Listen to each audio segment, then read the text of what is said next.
नमस्कार, स्वागत है आपका जनगण मन 24/7 पर। आज एक ऐसी खबर के बारे में आपसे बात करनी है जो कि शायद भारत के इतिहास में शायद बहुत कम ऐसा हुआ होगा या शायद नहीं हुआ होगा कि आपने कभी सुना होगा कि भारत के राष्ट्रपति, जी हाँ, भारत के प्रेसिडेंट के खिलाफ कोई एक याचिका दायर की गई हो।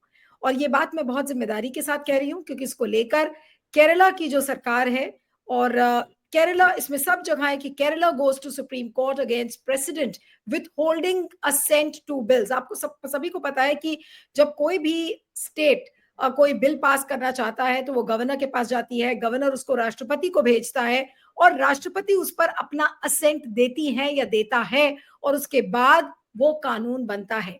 लेकिन यहाँ पर केरला की ऐसी कई बिल्स थी जिनको कि राष्ट्रपति मुर्मू ने विथ होल्ड किया और इसको लेकर जो एडवोकेट हैं CK शशि, उन्होंने इसको लेकर एक याचिका दायर की है और उसके मैं डिटेल्स आपको बताऊंगी। और सब जगह जहां पर खबरें हैं वो यही है, इन एन अनयूजुअल मूव, कभी ऐसा होता नहीं है कि कोई भी राज्य सरकार देश के राष्ट्रपति के खिलाफ पिटिशन डाले, और उसमें यही है, in an unusual move Kerala government has petitioned the Supreme Court against President Draupadi Murmu, withholding the assent to 4 bills passed by the state। और मजे की बात यह है कि ये 4 बिल्स वो हैं जिनसे कि सेंटर और स्टेट रिलेशंस का कोई भी लेना देना नहीं है। ये वो बिल्स थी जो कि जनहित वाली बिल्स थी और इसकी वजह से ना गवर्नेंस हो पाई, इसकी वजह से ना कोई कामकाज हो पाया और इसकी वजह से सालों तक इस समय द्रौपदी मुर्मू उन बिल्स पर बैठी रही और उन्होंने अपना असेंट नहीं दिया। The bills include public interest bills which are for the public good, and even these have been rendered ineffective by the governor not dealing with each of them। कि गवर्नर ने तो उस पर एक्ट किया ही नहीं, आरिफ मोहम्मद जो थे, और उसके बाद राष्ट्रपति ने भी उस पर कोई असेंट नहीं दी as soon as possible as required by the proviso to Article 200। Up state government said that on February 23rd and 29th, the Ministry of Home Affairs informed it that the president has withheld assent to 4 of the 7 bills। अब उसमें कौन-कौन सी bills है? University Laws Amendment Bill 2021, Kerala Cooperative Societies Amendment Bill, Universities Laws Amendment Bill 2022, and the Universities Laws Amendment Bill 2022। Number 3, petition urged the court to declare as unconstitutional the president not granting assent to these bills without assigning a reason। यानी कि ये राष्ट्रपति का जो ये पहल थी कि वो उन्होंने असेंट नहीं दी, इसको गैर संवैधानिक कोर्ट डिक्लेयर करे और बिना किसी कारण बताकर जो राष्ट्रपति बैठी हुई थी उन बिल्स पर, उस प्रक्रिया को गैर संवैधानिक डिक्लेयर करे, ये याचिकाकर्ता का ये कहना है। CPIM led Left Democratic Front government has made the union government the secretary to the President of India, Kerala Governor Arif Mohammed Khan, and his additional secretary to the case। इस case के parties कौन है? CPIM left की जो LDF सरकार है, केंद्र सरकार, जो सेक्रेटरी है प्रेसिडेंट ऑफ इंडिया ऑफिस के वो, और Kerala governor Arif Mohammed. Article 361 of the Constitution says the president or the governor of a state shall not be answerable to any court for the exercise and performance of the powers and duties of his office or for any act done or purporting to be done by him in the exercise and performance of those powers and duties। यानी कि article 361 कहता है कि आप इस तरीके से राष्ट्रपति को कटघरे में नहीं खड़ा कर सकते। But besides several other reliefs, the state government has urged the court to declare as illegal Governor Arif Mohammed Khan reserving a total of 7 bills, including these 4 for the consideration of the president। अब इस पूरी प्रक्रिया पर क्या कहा जाए, ये वाकई में एक बहुत ही अजूबा सा चीज हुई है जिसमें कि राष्ट्रपति को कोर्ट में घसीटा जा रहा है। आज इसी पर हम चर्चा करेंगे। हमारे साथ इस समय गिरीश जोशी जी, वरिष्ठ पत्रकार, पॉलिटिकल कमेंटेटर, हमारे साथ जुड़े हुए हैं। गिरीश जी, ये खबर अपने आप में कितनी अजूबी खबर है और क्या पहले भी कभी इतिहास में आपने सुना कि कभी ऐसा हुआ कि राष्ट्रपति को कोर्ट में घसीटा गया? नहीं नीलू जी, वैसे तो आपने पूरी बात तो बताई दी। इसमें पॉलिटिकल एंगल ही अब मैं बता सकता हूं कि प्रेसिडेंट एंड गवर्नर का जो रोल था वो बेसिकली शायद डॉक्टर भीमराव अंबेडकर साहब ने भी नहीं सोचा होता, नहीं तो उन्होंने कुछ इसका काउंटर रखा होता कि प्रेसिडेंट एंड गवर्नर जितना हाई पोस्ट भी किसी पार्टी का एजेंट बन के काम करेगा। This was never expected in India's constitution. तो क्योंकि बीजेपी का तो मेन एजेंडा ये है कि कॉन्स्टिट्यूशन का मेन प्रिएम्बल ही खत्म कर दो, so they started acting in that way, और उनके लिए कोई नया मामला नहीं है. हाँ, Kerala going to the Supreme Court against that is a first incident. अब they have been protected by constitution कि आप उनके ऊपर क्रिमिनल केस नहीं कर सकते हो, आप उनको अरेस्ट नहीं कर सकते हो. तो definitely the final outcome is that people will have to go to Supreme Court and ask कि भाई इसका क्या कर सकते हैं. तो आप देखिए, this is not happening now. Tamil Nadu, आप साउथ को बिल्कुल निग्लेक्ट करके, अभी तो ये हो रहा है कि गवर्नर्स ये यूज हो रहे हैं. महाराष्ट्र का इंसिडेंट आपने देखा, चंद्रचूड़ साहब ने सारे ही मैटर अधूरे छोड़े थे. उन्होंने बॉन्ड का जैसे मैटर छोड़ा, इधर महाराष्ट्र में भी उन्होंने यही बोला कि आपने रिजाइन नहीं किया होता तो उद्धव ठाकरे को मैं आपको रिवर्स कर देता. You had that powers to declare the government illegal, आपने नहीं करा. इसकी केस में जब तमिलनाडु हैड गॉन, उसमें भी RN रवि जो थे वो 10 बिल पे अपना जमा के बैठे थे. He was not clearing the bill. अब इसमें प्रोविजन ऐसा आर्टिकल 200 में कि if that bill has been sent back for reconsideration and then it comes back, तो सेकंड रेफरेंस में वो मनी बिल हो जाता है जिसमें गवर्नर के पास कोई पावर नहीं है उसको विथहोल्ड करना या रिजेक्ट करना. तो ये प्रोसीजर फॉलो हुआ था. और उन्होंने जब भी भेजा है तो when he has to send back to the assembly, उसमें उनको बताना पड़ता है कि उनके क्या ऑब्जेक्शंस है, क्या एप्रीहेंशंस है और क्या करेक्शंस आने चाहिए. अब वो करे या नहीं करे, दैट इज असेंबलीज प्रेरोगेटिव. तो ये उन्होंने फॉलो नहीं करा.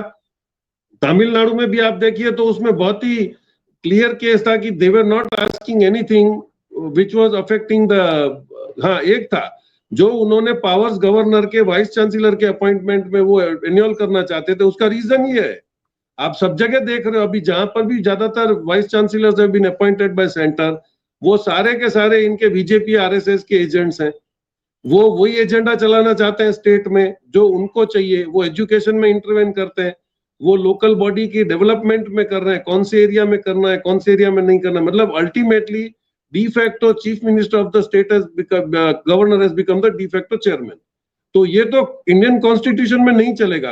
अंग्रेजों ने प्रेसिडेंट और गवर्नर इसलिए रखे थे कि गवर्नर अंग्रेज होते थे, उनको इंडियन अपनी पब्लिक पे भरोसा नहीं था, उनकी असेंबली और उनकी कॉन्स्टिट्यूएंसी पे उनको भरोसा नहीं था.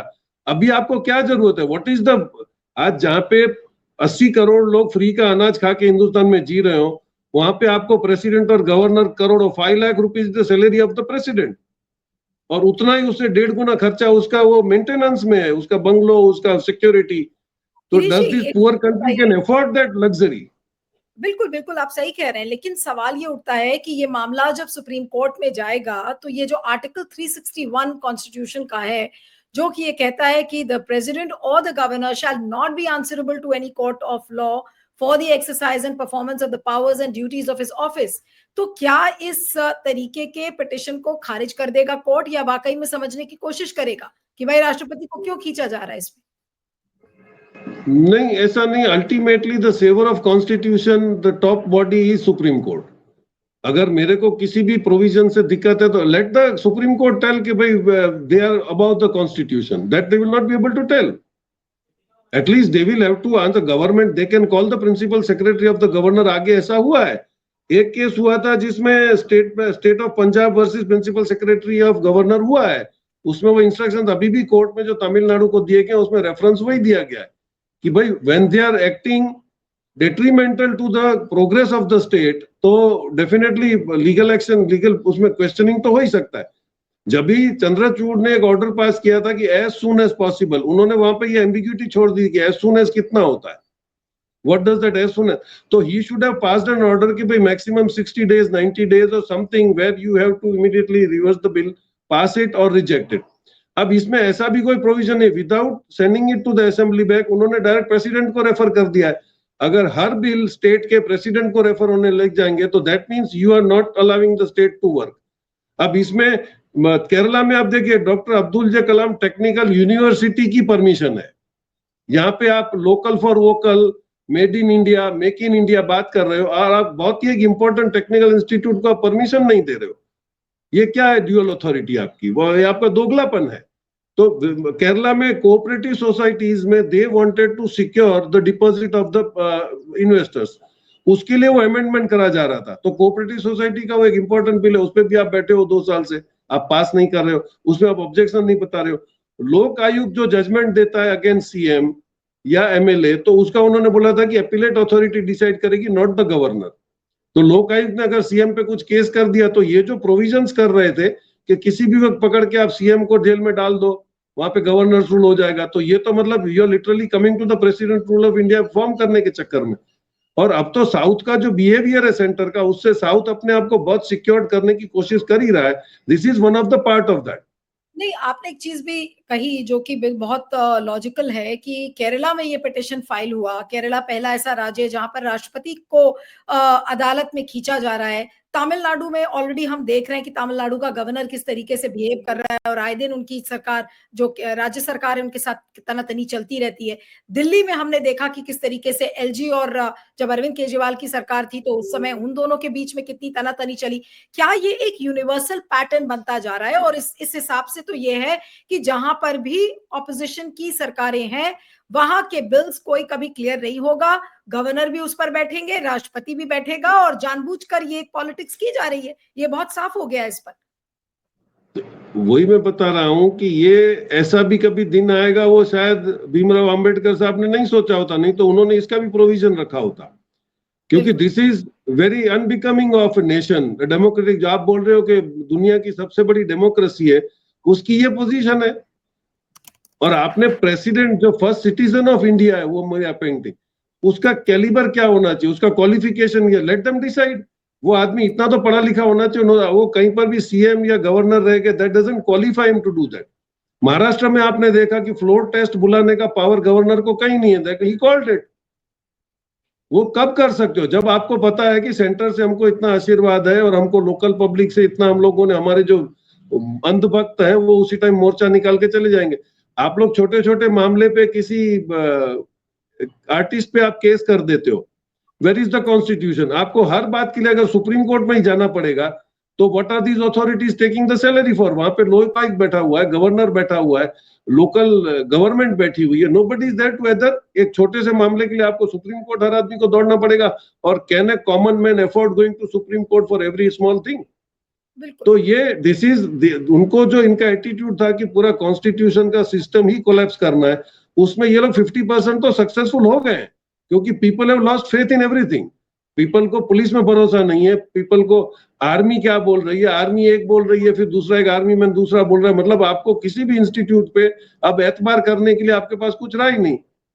फिर आपको अल्टीमेटली ग्रोक के पास जाना पड़ता है, और ग्रोक जो बताते हो आपके फेवर का है, तो आप पढ़ के खुश हो जाते हो। That is it, this is India.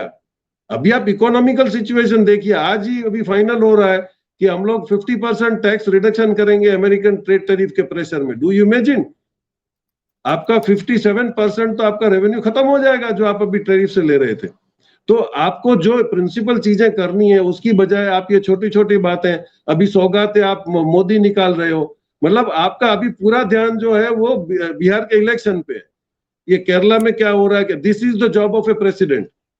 आपको याद हो तो आप कभी पढ़िएगा कि ज्ञानी जेल सिंह को ऐसे माना जाता था कि वो रबर स्टैंप है, लेकिन एक वक्त उसने राजीव गांधी को बुला के बोल दिया था कि आकर अपनी मनमानी करना चाहते हो तो मैं गवर्नमेंट को डिसॉल्व कर दूंगा। प्रेसिडेंट के पास गवर्नमेंट डिसॉल्व करने का पावर होता है, और अनफॉर्चुनेटली हमारे पास ऐसे प्रेसिडेंट आए जो खड़े रहते हैं जब प्रधानमंत्री बैठे हो। It is a deplorable situation. मैं नहीं समझता youngsters should now go and study. आपको औरंगजेब को नहीं पढ़ना है, आपको कॉन्स्टिट्यूशन पढ़ना है, आपका हक पढ़ना है। अमेरिका में डेमोक्रेसी क्यों जिंदा है? क्योंकि हर एक आदमी को अपने राइट्स का पता है। यहाँ तो आपने सोशल सब्जेक्ट निकाल दिया स्कूल में से, बच्चों को पता ही नहीं प्रियम्बल क्या होता है, हमारे हक क्या है, हमारे ड्यूटीज क्या है। You are afraid of every institute of the government. आज मैं रोड पे निकलता हूँ, मेरे को नहीं पता है किस मौके पे मेरे को पुलिस वाला खड़ा करके मेरे से 500 रुपया ले लेगा। If I enter any other state, I am an Indian, I am free to move. मैं किसी स्टेट में घुस जाता हूँ तो मेरे को पहले ही मौके पे पुलिस वाले रोक लेते हैं, क्योंकि वो दूसरे स्टेट का रजिस्ट्रेशन है। तो क्या मैंने ऐसे फियर फैक्टर में जीना है? तो दिस इज कल्टीवेशन ऑफ कि आप एक बार डर जाओगे, फिर जो गवर्नमेंट बोलेगी वो आप करोगे। So you are becoming North Korea, not a democratic India. लेकिन गिरीश जी, कभी भी आपको याद है कि किसी भी राष्ट्रपति के खिलाफ कभी भी इस तरीके से सुप्रीम कोर्ट में केस गया हो? और आज क्या इसके लिए मोदी जी ही जिम्मेदार नहीं है? मोदी और शाह की जो ये सरकार है, आज इसने देश के राष्ट्रपति को ही लाके कटघरे में खड़ा कर दिया है और राष्ट्रपति कुछ बोल नहीं पा रही है। नहीं, आप देखिए गवर्नर्स को तो they are being used as pawn. Arif Mohammed Khan को बिहार भेजने का क्या इरादा था? इनका हर एक मूव जो होता है वो पॉलिटिकल होता है। आप देश के प्रधानमंत्री हो, आप कब समझ पाओगे कि all states are equal now for you? वो भाजपा की सरकार है, कम्युनिस्ट गवर्नमेंट है, क्या है? If you start doing that और आपको ऐसा लगता है कि आप ऐसा करके सारे स्टेट कैप्चर कर लोगे, उसके बाद आप प्रेसिडेंशियल फॉर्म लाके बैठ जाओगे, तो that is a very far dream that you are looking. क्योंकि कॉन्स्टिट्यूशन इंडिया का अभी इतना कमजोर नहीं है। लेकिन this is the height of it कि एक स्टेट को जाना पड़ता है प्रेसिडेंट को भी सबक सिखाने के लिए सुप्रीम कोर्ट में। अब पार्टीवाला साहब उस टाइम पे भी थे, आज ही वेणुगोपाल वहां पे अटॉर्नी जनरल जो इनके एडवोकेट जो है स्टेट गवर्नमेंट के, उन्होंने रिक्वेस्ट करी है कि भाई केरला का ऑलरेडी केस पेंडिंग है इसी मामले पे, तो तमिलनाडु का भी केस वहां पे शिफ्ट किया जाए और लेट पार्टी वाला डिसाइड।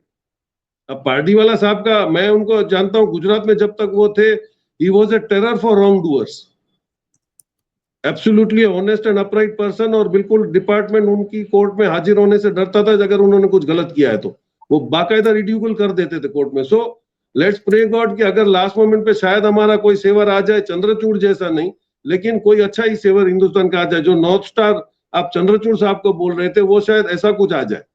क्योंकि अगर ये केस डिसाइड नहीं होता है तो this is the end of democracy, that you can take it for granted. यानी कि आप ये कह रहे हैं कि अगर अदालत इस केस को भी डिसाइड नहीं करती है तो फिर हम कोई भी उम्मीद छोड़ दें लोकतंत्र की, कि लोकतंत्र हमारे देश में है। जी, तो आप कहां जाओगे? The last source for your saviour is Supreme Court. अगर सुप्रीम कोर्ट ही हाथ ऊपर कर लेगी तो फिर आप कहां जाओगे? आपको कहीं नहीं जाना, फिर आपको वही मानना है जो आपको स्टेट गवर्नमेंट और सेंट्रल गवर्नमेंट बोलेगी। नहीं बोलोगे तो उनकी अथॉरिटी आपसे बुलवाएगी। बट जो टेक्निकल पॉइंट जो मैं समझ नहीं पा रही हूँ कि जब आर्टिकल 361 ये कहता है कि आप किसी भी गवर्नर या राष्ट्रपति को कटघरे में नहीं खड़ा कर सकते, तो कोर्ट इसको कैसे करेगा? कोर्ट तो यही कहेगा कि भाई आप पढ़ लीजिए आर्टिकल 361 क्या कहता है, और फिर हम इस पचड़े में नहीं पढ़ेंगे, उठा के वो पिटिशन डिसमिस कर दी जाएगी। यही होगा इस पूरे केस में। आपको लगता है कि ये कोई लॉजिकल कंक्लूजन पर ये केस पहुंचेगा? नहीं, if they are really serious to save the constitution, वो फुल कॉन्स्टिट्यूशन बेंच के सामने वो केस डाल सकते हैं ज्यादा से ज्यादा। तो 9 या 7 जज बेंच बैठेगी, उसमें क्या ओपिनियन आता है वो देखना पड़ेगा। But you constitution of India does not allow the president to do anything wrong which is not legal. वहां पे कोई प्रेसिडेंट के पास पावर नहीं है कि वो फाइल रख के बैठ जाए। Either she has to reject and send it back और give the reasons for rejection. आप फाइल रख लो, ये तो एक इलीगल एक्शन है। This is anti constitutional act that you are doing. आपको कॉन्स्टिट्यूशन ने कहीं ऐसा पावर नहीं दिया है कि आप लाइफ लॉन्ग उस पर बैठ जाओ। तो हर फाइलें 5 साल तक बैठी जाएंगी, वहां पे काम नहीं होगा, state government automatically through out हो जाएगी। तो ये तो आपका एक पार्ट ऑफ द षड्यंत्र है। तो इस पे तो finally somebody will have to decide. Full constitution bench आएगी, I think, I hope for कि फुल वो ज्यादा फॉरवर्ड करेंगे फुल कॉन्स्टिट्यूशन बेंच को।